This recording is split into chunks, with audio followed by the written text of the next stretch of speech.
합니다.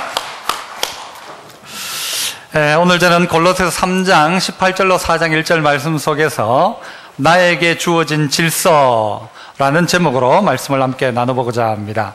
오늘 이 골로새서 성경은 1장에 보면은 누구에게 보냈는가 하면요, 그리스도 안에서 신실한 형제들에게 편지한다. 그리스도 안에 있는 신실한 교인들, 그냥 교회 잘 다니고 믿음 생활 잘하는 신실한 형제들에게 편지한다 하면서 오늘 이 본문 이야기되고 있습니다.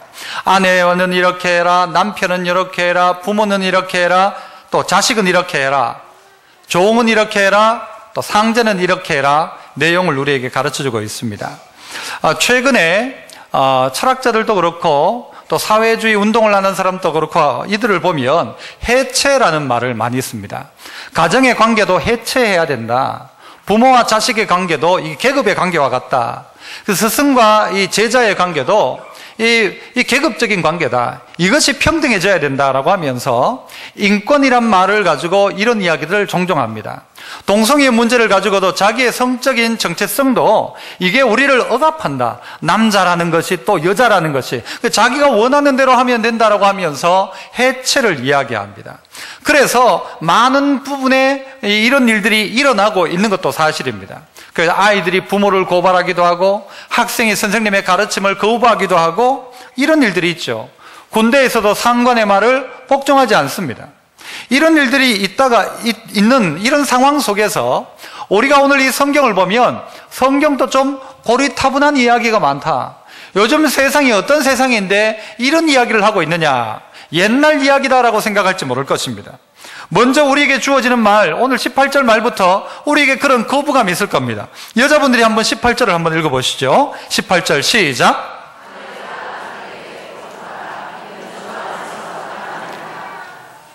아멘 해야죠. 네. 아내들아 남편에게 복종해라. 이는 주 안에서 마땅하다.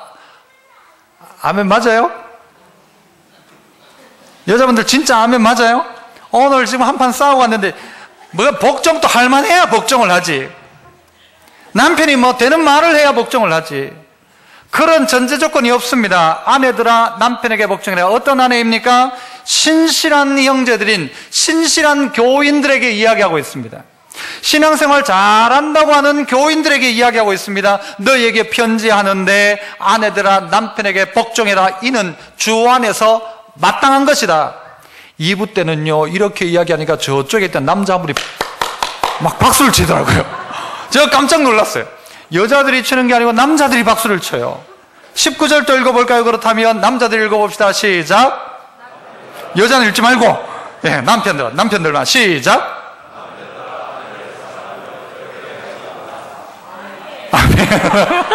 눈치는 빨라요. 남편들아 아내를 사랑하며 괴롭게 하지 마라. 남편들이 아내를 사랑한다고 하는데 그게 어떨 때는요, 여러분들 여자분들이 괴로울 때가 있어요 없어요? 있다는 거죠. 사랑하기는 사랑하는데 여자들이 도리어 괴로워 죽겠어. 힘들어 남편 때문에. 이런 일들도 있다는 것이죠. 그런데 이런 말을 보면서 옛날 이야기다, 요즘 이런 데가 어디 있냐, 남편에게 복종하라, 이런 구태의연한 옛날 이야기다. 요즘이 무슨 조선시대도 아니고 다 평등해야지 무슨 복종은 무슨 복종이냐. 그것도 주 안에서 마땅하다. 오늘 성경을 쓴 사람도 아마 이 남자가 썼으니까 이렇게 썼지라고 이야기할지 모를 것입니다. 아니죠. 하나님의 말씀이죠. 오늘 성경이 우리에게 가르치는 바는 뭡니까? 복종하라 그 이야기입니까? 사랑해라 그 이야기입니까? 내가 복종하는 게 뭐가 있냐 이야기할 겁니까? 내가 사랑 안 한 적이 언제 있냐? 늘 사랑했지. 꼭 말을 해야 되냐? 나 사랑했다 라고 하면 더 할 말이 없죠. 하지만 그 이야기가 아니라는 것입니다. 그래서 한번 따라합시다. 남편과 아내의 질서는 어때야 되는가? 따라합시다. 복종과 사랑으로 연합하라. 복종과 사랑이라는 이 두 가지로 연합하는 것이 최종 목표가 되어야 합니다. 복종해라 이게 아니라는 것입니다. 나 복종했다라고 하면 끝나는 거니까. 복종과 사랑을 가지고 결국은 이루어야 될 게 뭔가 하면요, 부부의 연합이라는 것입니다. 성경의 창조 질서를 보면 우리가 하나님의 뜻을 잘 알 수 있고 우리가 어떤 존재인지를 잘 알 수 있습니다. 남자는 태어날 때부터 여러분 혼자였습니다. 다른 것들은 전부 함수가 짝이 있는데 남자는 혼자였습니다. 혼자 있는 것을 보시고 하나님이 다른 건 다 좋은데, 창조하신 게 다 좋은데 남자는 혼자 있는 게 좋다 안 좋다? 안 좋더라 하는 게 안 좋더라. 그래서 하나님이 누구를요? 하와인데 그를 이름을 뭐라고 합니까? 돕는 배필이라고 하면서 이 아담에게 주는 것이죠. 혼자 있는 것은 불완전합니다. 그런데 아내였던 하와 돕는 배필로 말미암아 남자는 그제야 완성되어지는 것입니다. 남자는 처음부터 혼자였는데 여자는요 어땠습니까? 만들어지자마자 누가 있었어요? 남편이 있었어요. 남편이. 오늘 우리에게 중요한 건요, 이 남자가 이 여자를 어떻게 보느냐인 것입니다. 이 여자를 뭘로 봅니까? 여자로 봐서 안 됩니다. 여자가 아니라 누구예요? 아내로 보기 시작해야 됩니다. 아내로.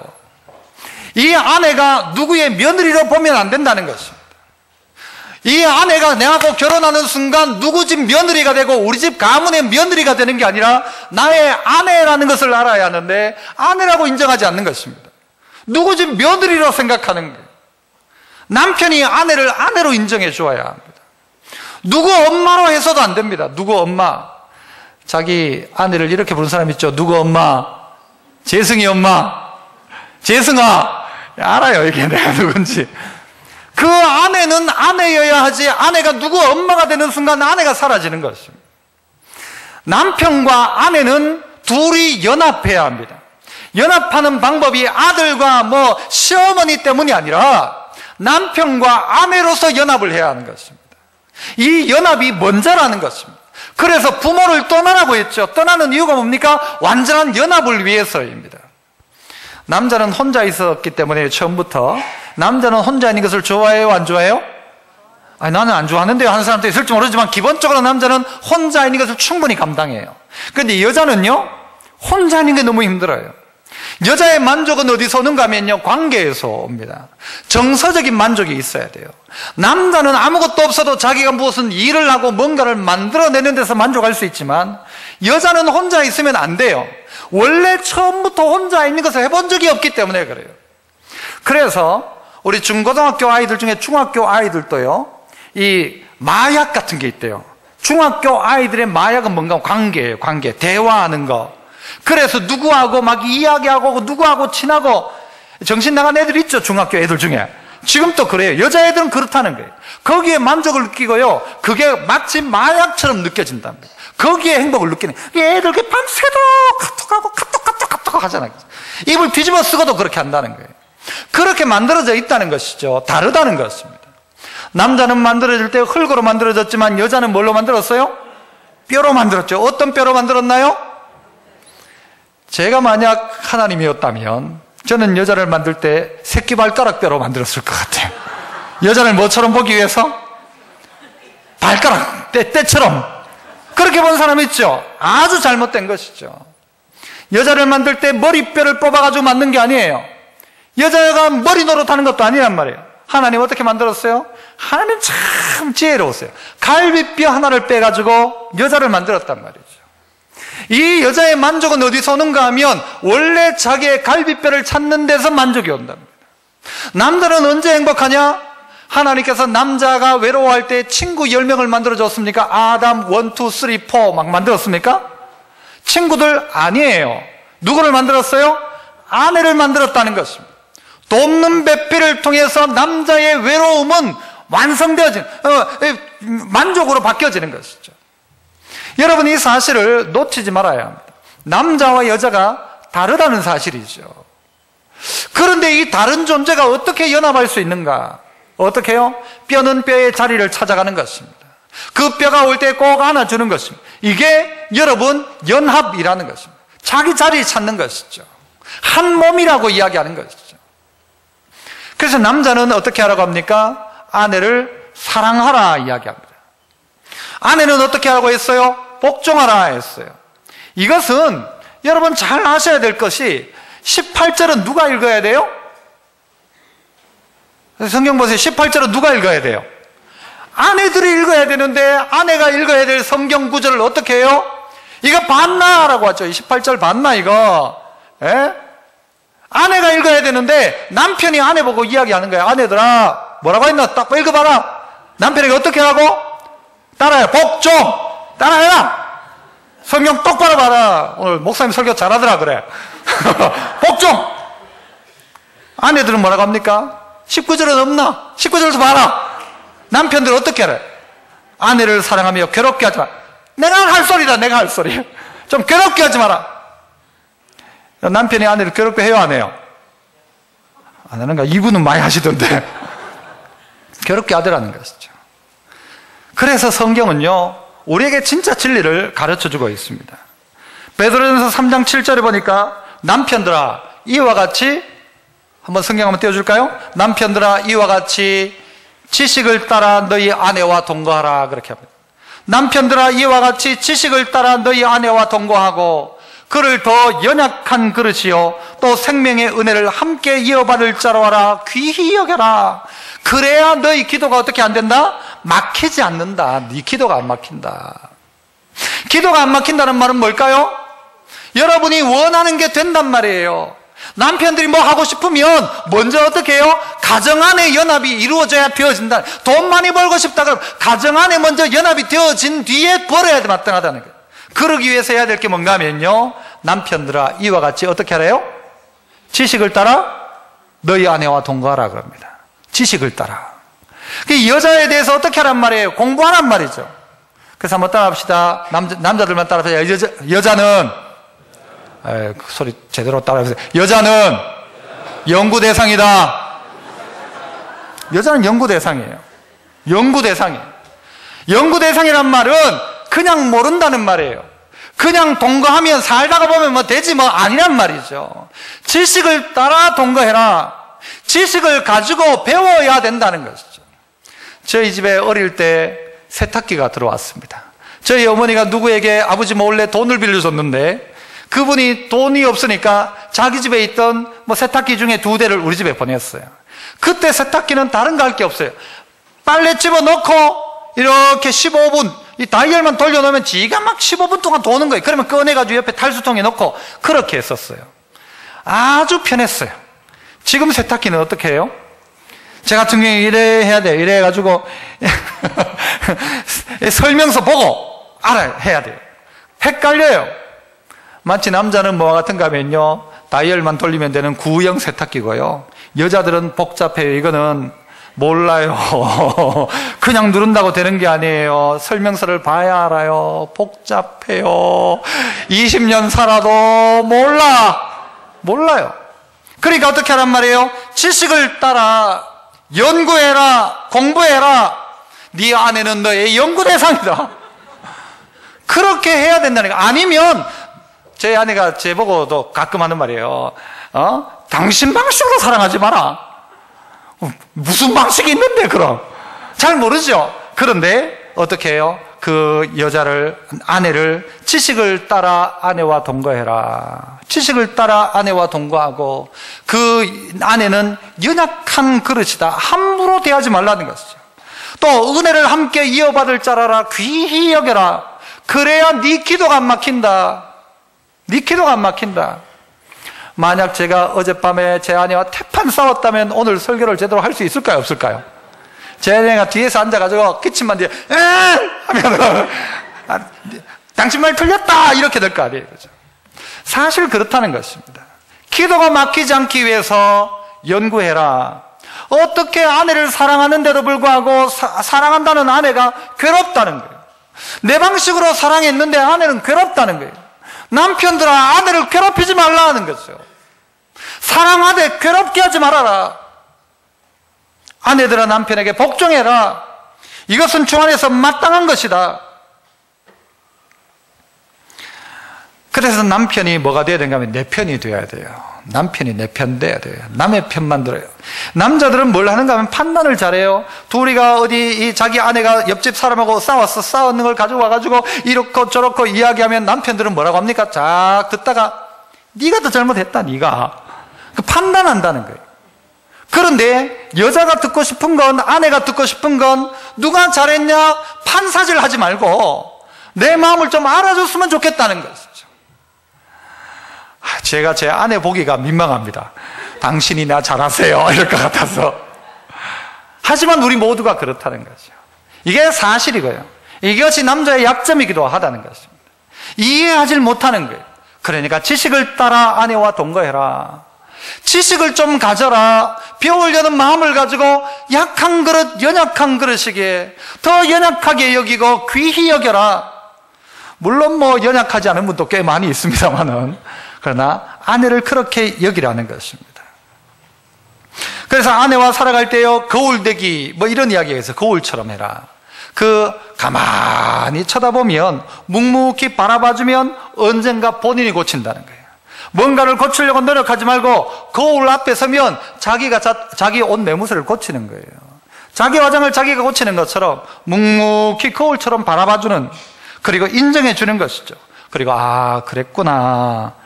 그럴 수 있지. 알겠어. 한번 해볼까요? 그랬구나. 그럴 수 있지. 알겠어. 여자가 할 게 아니고 남자가 해야 될 것들이. 그렇게 이해하고 받아주라는 것이죠. 여러분, 복종과 사랑으로 연합한다는 것은 이것이 어떤 우리에게 주어진 의무처럼 다가오는 게 아니라, 누군가에게 요구하는 것이 아니라, 내가요? 신실한 형제들인 우리 예수 믿는 내가 먼저 사랑을 시작하면 자연스러운 복종이 나타나게 됩니다. 예수 잘 믿는 아내인 내가 복종부터 시작하면 사랑이 나오게 되어 있는 것이죠. 누군가에게 요구하는 것이 아니라 내가 먼저 하기 시작하는 것이죠. 그러면 어떻게 해요? 이 관계가 어떤 관계로요? 아름다운 관계들로 만들어진다는 것입니다. 하나님이 짝 지어주신 것입니다. 그러므로 하나님께서 우리의 관계들을 남편과 아내로 짝 지어주셨기에 이것의 연합이 있어야만 다른 문제들이 해결되는 것입니다.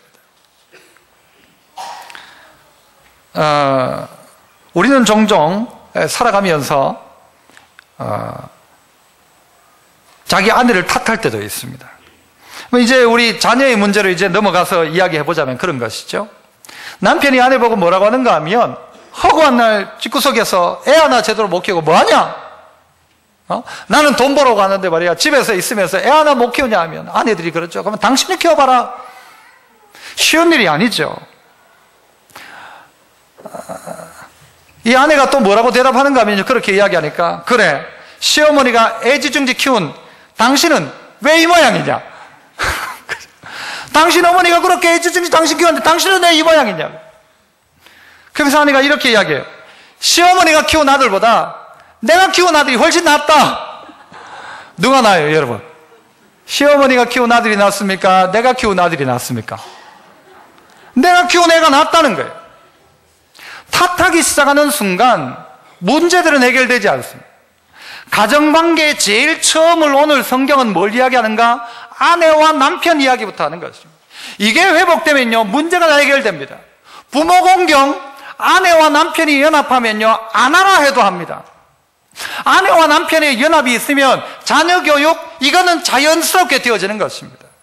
그 남편이 아내를 여자라 생각하지 말고 아내여야 하는 것이고요, 누구 집 엄마가 아니라 아내여야 하고, 누구 집 며느리가 아니라 내 아내인 것입니다. 그래서 아내와 남편이 연합하는 순간 부모를 향한 공경도 자녀를 향한 가르침도 자연스럽게 이루어지는 것입니다. 그래서 한번 또 따라해 봅시다. 부모와 자녀의 관계예요. 순종과 훈계로 신앙을 전수하라. 순종과 훈계입니다. 남편과 아내가 사랑과 복종이라고 한다면 부모와 자녀는 순종과 훈계입니다. 자녀는 순종하기 시작해야 되고 부모는 어떻게 훈계해야 되는가? 21절을 보면 아비들아 너희 자녀를 노엽게 하지 말지니 낙심할까 함이라 그러죠. 아버지는 자기 자녀를 훈계하는데 어떻게 해야 되는가? 노엽게 하지 말아야 합니다. 노엽게 하면 자녀가 어떻게 되는가? 낙심하게 된다는 것이죠. 그 어떻게 자녀를 향하여서 훈계할까? 여러분, 이 안에 우리의 질서가 있어야 합니다. 자녀는 부모에게 순종하고 부모는 자녀를 믿음으로 잘 양육하고 훈계하기 시작해야 합니다. 저는 어릴 적 이야기를 종종 합니다마는 언젠가 제 아내가 저보고 이야기했어요. 뭐라고 이야기했는가 하면은 제발 그런 이야기 좀 하지 마라. 그럼 무슨 이야기 하니까 아버지 이야기 하지 말라는 거예요. 시아버지 이야기, 자기 시아버지 이야기. 무슨 이야기죠? 저희 아버지가 저를 그 단지에 물이 있는데 거기다 거꾸로 물고문을 했던 이야기. 그런 거 자꾸 이야기하면 나중에 아버지 오시면 교인들이 아버지 보고 아이고 저 장로님 말이야 애를 이러지 않겠냐. 부끄러운 이야기 아니냐. 그래서 저는 가만히 생각해 보니까 그럼에도 불구하고 우리 모두에게 부모님에 대해서 잘못된 감정을 가지고 있는 사람들이 있어요. 어릴 적에 부모의 학대 때문에 어떻게 내가 부모에게 도리어 안갚음을 할까라고 생각하는 깨어진 가정들이 꽤 있다는 사실을 알고 있습니다. 아버지 하면요 원수처럼 생각하는 자식도 있어요. 그래서 아버지 얼굴 안 보려는 자식도 있어요. 저도 초등학교 때 아버지가 저를요 그래 어쨌든 그 수도가에 그 단지에 거꾸로 막 넣고 난 다음에 제가 학교 가면서요 울면서 무슨 생각했을까요? 나중에 나도 커서 한번 보자. 아버지 약해지면 나도 거꾸로 넣는다. 그래 생각했을까요? 아니었어요. 그때 저에게 들었던 생각은 뭔가 하면 내가 잘못했다. 아버지가 그만 가라 할 때 순종했어야 되는데 내가 잘못했다. 지금에 와서 생각하면 그때의 그것이 내게 트라우마로 남아있지 않다는 것이 너무 감사하고 그 순간 아버지를 원망하거나 하기보다는 그래도 내가 잘못했다고 생각했던 그 시대의 분위기가 또 그랬어요. 잘못하면 내가 잘못한 거지 아버지가 잘못한 게 아니라 그런 마음으로 받아들인 거에 대해서는 너무 감사하게 생각하는 거예요. 만약 제가 어릴 적에 그것을 아버지를 향한 원망으로 가지고 있었다면요 제가 빗나갔을 거예요. 한번 봐라. 그리고 빗나가고 난 다음에 누가 뭐라고 하면 아버지 때문에 그렇다. 내가 잘못된 이유는 아버지 때문이다. 아버지가 그때 나를 물고문만 안 했어도 나 이렇게 안 됐다. 전부 아버지 탓이다. 이야기했을지 모를 거예요. 그러나 우리에게 필요한 건 뭔가 하면요 하나님께서 어떨 때는 기억 안 나게 하시는 것도 은혜고요. 그것이 잊혀지는 거예요. 그게 너무 감사하게 생각되는 거예요. 부모, 나쁜 부모 있을 수 있어요. 말 안 되는 말 하는 부모 있을 수 있어요. 하지만 자녀가 먼저 어떤 자녀? 믿는 자녀. 어떤 자녀라고 했어요? 신실한 형제들인 자녀가 먼저 순종해봐라 아버지에게. 그 아버지도 자기 잘못을 깨닫고 바뀌는 날 온다라는 거죠. 네가 믿음의 아버지냐? 그렇다면 먼저 네가 자녀를 노엽게 하지 마라. 그리고 그 아이가 혹시라도 낙심하면 어떻게 되겠냐 라는 마음으로 아버지가 살아간다면 여러분 믿음의 좋은 가정 만들어진다는 것이죠. 그런데 우리는 남탓합니다. 내가 이렇게 된 건 아버지 탓이다. 아버지는 말합니다. 내가 똑바로 이야기했는데 네가 순종 안 해서 그렇게 된 거다 이야기합니다. 탓하기 시작하면 여러분 하나님 나라는 이루어지지 않습니다. 남편이 아내 탓하고 아내가 남편 탓하는 순간 그 자리에 하나님 나라는 없습니다.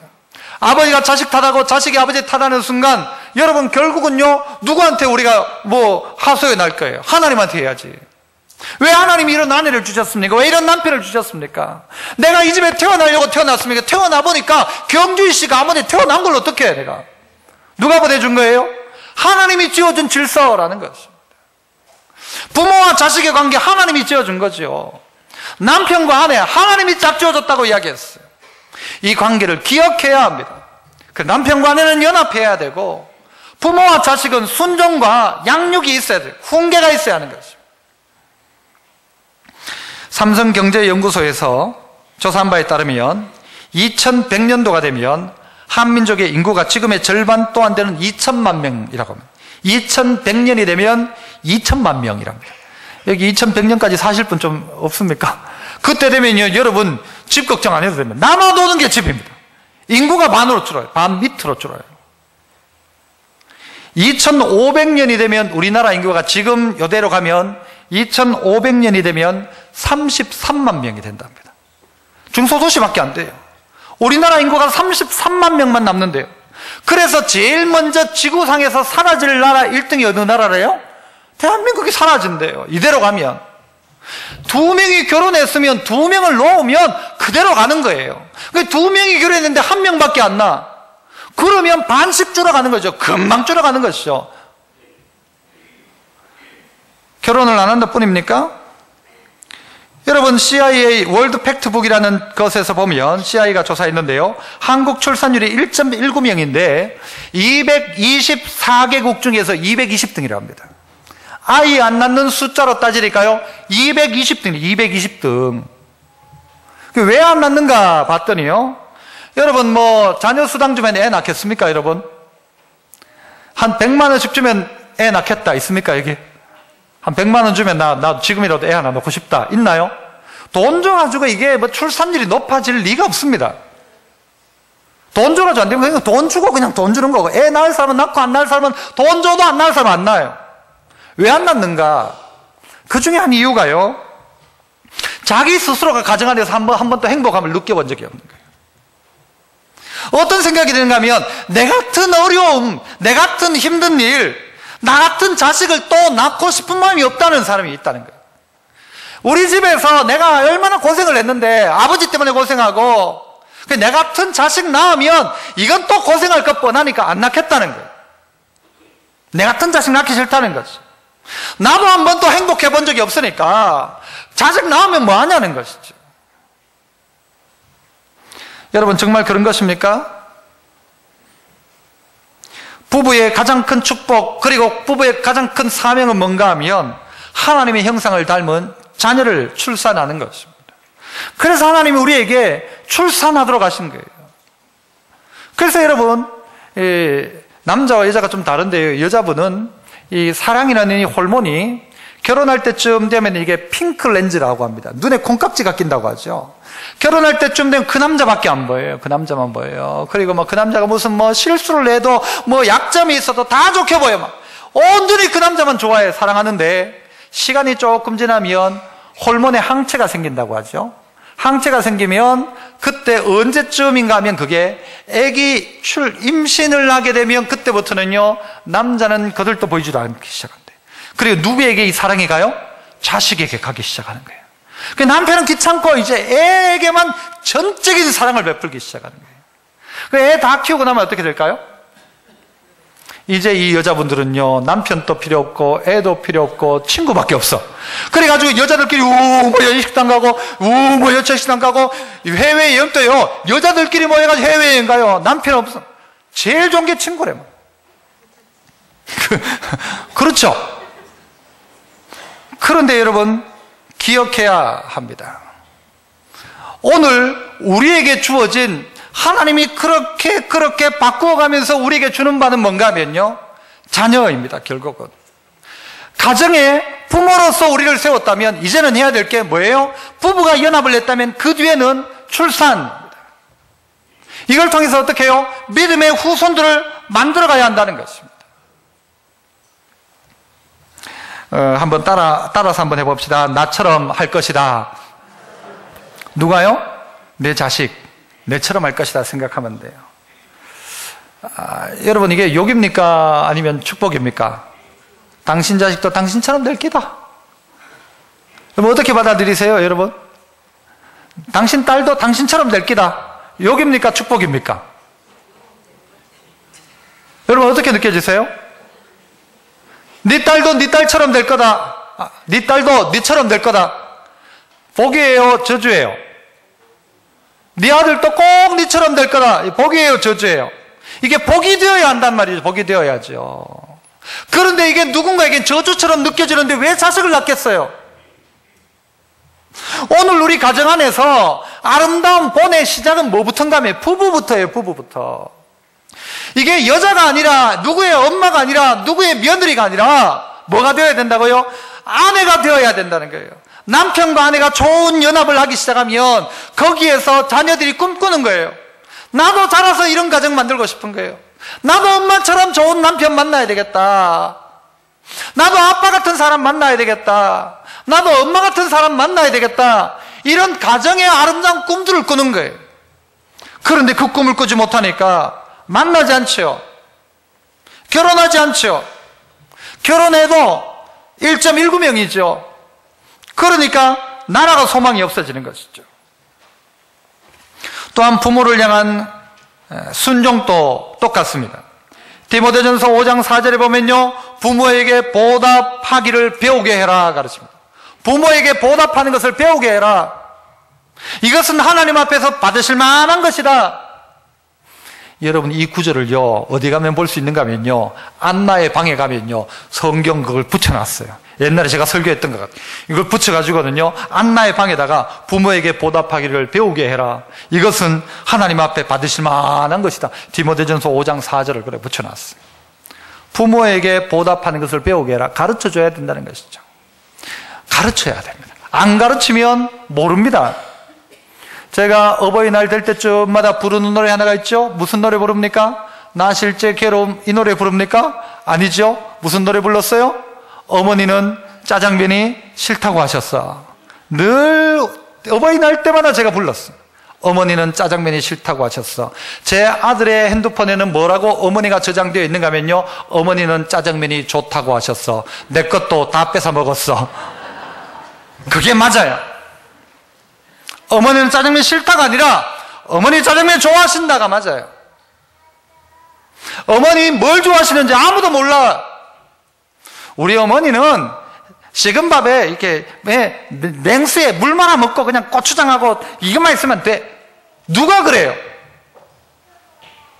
늘 어머니가 그렇게 드시니까 그게 좋아하는 줄 알지만 아니란 말이죠. 짜장면 나는 괜찮다니까 아닌 줄 알았죠. 그러나 어머니도 짜장면 좋아하시고 탕수육 더 좋아하고 하는데 안 가르쳤다는 거예요. 부모에게 보답하기를 배우도록 해라. 이것이 하나님 앞에 마땅한 것이다. 이거 가르쳐줘야 된다. 안 가르쳐주면 모른다는 거예요. 엄마가 뭘 좋아하는지 물어본 적이 없어. 자식이 엄마 뭐 좋아하는지. 뭘 물어봤다면 뭐 좀 사드릴까 하면 야야 됐다 고마 됐다고 하지 마십시오. 그래 고맙다 그러십시오. 한번 따라합시다. 그래 고맙다. 그렇게 말씀하셔야 돼요. 됐다 고맙마. 아이고 이번에 내려갈까요? 고마우지 마라. 됐다 하지 말고 그래 빨리 와라. 올 것 같으면 나는 돼지고기보다 소고기 좋다. 요즘 이빨이 안 좋아서 뭐. 그 이야기를 해주셔야 되는 거예요. 누군가가 뭘 하려고 하면요 고맙다고 이야기하세요. 받아야 돼요. 그게 배우는 겁니다. 누가 이렇게 아들이 부모 차 사준 가정도 있더라고. 차 사주면 그래 고맙다 해야 돼. 아이고 야 됐다 고마. 너들 또 형편들 됐다 두 번만 하시고 그래 고맙다 그러면 뭐 받으셔야 돼. 받으셔야 돼. 아멘. 받아야 돼. 받아야 돼. 그게 가르치는 거라니까요. 어머니 이번에 가지도 못하는데 바빠서 못 가는데 어떻게 할까요? 그래 송금만 해라. 가르쳐야 돼요. 아이고 그렇나 그래 어쩌겠노 하지 말고 송금해라. 계좌번호 알지? 계좌번호 알지? 실수로 공 하나 더 붙이든가. 가르쳐야 합니다. 그리고 고맙다고 해야 하는 것입니다. 부모에게 보답하기를 배우게 해라. 이것은 하나님이 받으실 만한 것이다. 하나님이 받는다는 거예요. 그걸 자식이 부모에게 하면 하나님이 받으신대요. 왜 자식이 할 수 있는 하나님에게 복받을 기회를 부모가 안 가르치냐고요.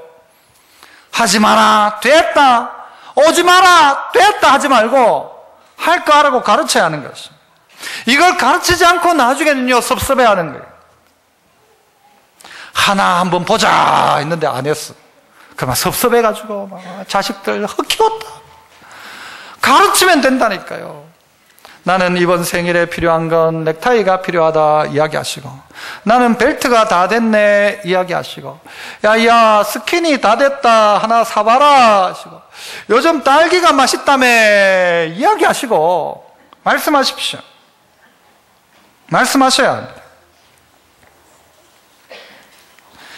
의인의 자식이 걸식하는 것을 보지 못했다고 합니다. 믿음으로 살아가며 자녀에게 훈계한 것, 그 아이들이 배우기 시작합니다. 자녀가 순종을 배워야 합니다. 부모는 가르쳐야 합니다. 그런데 자녀를 노엽게 하지 말고 낙심하게 하지 말고 사랑으로 가르치면 결국은 자녀는 돌아오게 되어 있습니다. 그래서 적자생존이란 말이 있죠. 이긴 사람이 살아남는다. 아니에요. 사랑받은 자가 살아남는 것입니다. 따라합시다. 사랑받은 자가 살아남는다. 애들도 사랑 많이 받은 애는요 결국 살아남아요. 사랑받은 애는요 결국 돌아오게 되어 있는 거예요. 우리나라에도 여러분 촌수를 따져보면 부부는 몇 촌이에요? 무촌이죠. 자식하고 몇 촌이에요? 1촌이에요. 누구하고 더 가까워야 돼요? 부부예요. 부부가 우선이에요. 부부가 먼저이고 그 다음에 부모와 자식, 그 다음 세 번째는 무엇일까요? 자, 오늘 성경은 상전과 종에 대한 이야기를 하고 있습니다. 상사와 부하에 대한 이야기죠. 23절을 그냥 한번 볼게요. 무슨 일을 하든지 마음을 다하여 죽게 하듯 하고 사람에게 하듯 하지 마라. 종들 보고 이렇게 이야기하는 것입니다. 사람에게 하듯 하지 말고 죽게 하듯 해라. 만약에 이 구절을 붙여놓는다면 어디에 붙여놓을까요? 사장님은 어디에 붙여놓고 싶을까요? 이걸 노조 사무실에 갖다 붙여놓고 싶을 거예요. 그래서 죽게 하듯 해라. 노조원들은 어디다 붙여놓고 뭘 붙여놓고 싶을까요? 4장 1절 상전들아 의와 공평을 종들에게 베풀지니 너희에게도 하늘에 상전이 계심을 알지어다. 고용노동부가 있음을 알아라. 뭐 그런 느낌 같아요. 성경은 아주 공평하게 이야기합니다. 종들에 대한 이야기도 하고 상전들에 대한 이야기도 합니다. 그런데 알아라, 둘 다 어떤 관점이에요? 여기에 나오는 남편, 아내, 부모, 자식, 이 사람 저 사람 모든 것의 최종적인 답 하나를 이야기하자면 죽게 하듯 해라. 네 거라고 생각하지 마라. 자식 네 거 아니다. 죽게 하듯 해라. 직원들을 함부로 대하지 마라. 죽게 하듯 해라. 공평과 의로 행해라. 너에게도 상전이 있음을 알아 하는 것입니다. 제가 여러분 설교하다가 막 컵 확 던지면 어떻게 될까요, 여러분? 돼요, 안 돼요? 큰일 나죠. 컵을 던지는 사람, 갑질하는 사람 마음은 어떨까요? 하면서 막 뿌듯할까요? 막 화를 내는 장면을 제가 뭐 영상을 통해 여러 번 보면서 저 사람 참 행복할까? 돈은 많지만 뭐 사장 자리에 높은 자리에 앉아있지만 저 사람 정말 행복할까 싶은 생각이 드는 거예요. 흔히 말하는 갑질이었죠. 왜 갑질합니까? 자기 외에 아무도 없다고 생각하는 거예요. 알아야 될 게 뭐죠? 내 위에도 상전이 있다는 사실을 알라는 것이었어요. 그런데 여러분 반대로 생각해 보면, 여러분 돈이 한 100억 있으면 여러분 장사 사업을 하시겠습니까? 아니면 은행에 맡겨놓고 이자 받으시겠습니까? 신시하신 믿음의 성도 여러분 대답해 보십시오. 사업하실래요? 맡겨놓고 이자 받아 먹을래요? 뭐 그죠, 건물 사가지고 이자 받고 그죠, 월세 받고 그러고 싶잖아요. 저는 어떨까요? 저는 여러분보다 저는 뭘 할까요? 뭐 교회 짓고 뭐 이렇게 할까요? 아니, 저도 은행에 맡겨놓고 돈 받고 싶어요. 편하잖아요. 그런데 저는 우리나라의 사장님들 존경받아야 된다고 생각해요. 왜냐하면 자기 먹을 거 없어 사업하는 게 아니거든요. 자기 먹을 거 다 있어. 그거 사업 접고 그냥 막 회사 그냥 하지 말고 자기 먹고 살 수 있어. 평생 먹고 살 수 있어요. 그런데 회사 하면서 막 고민하고 고생하면서 직원들 먹여 살려요. 월급날은 빨리 옵니까? 천천히 옵니까? 직원 여러분, 월급날이 빨리 와요? 늦게 와요? 늦게 오죠. 사장님들에게는 월급날이 빨리 올까요? 늦게 올까요? 돌아서면 월급날. 여 갔다 월급 줘야 돼. 그걸 왜 해요? 안 하지. 그렇게 따져보면요, 사장님들 너무 귀하다.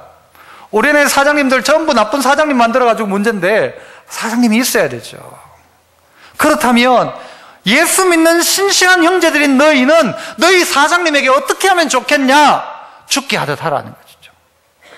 무슨 그런 말이 어디 있습니까? 요즘 시대에 무슨 직원들에게 무슨 이런 강요를 하십니까? 라고 할지 모를 거예요. 그러나 성경이 우리에게 가르쳐주고 있어요. 신실한 형제들에게 이야기한다.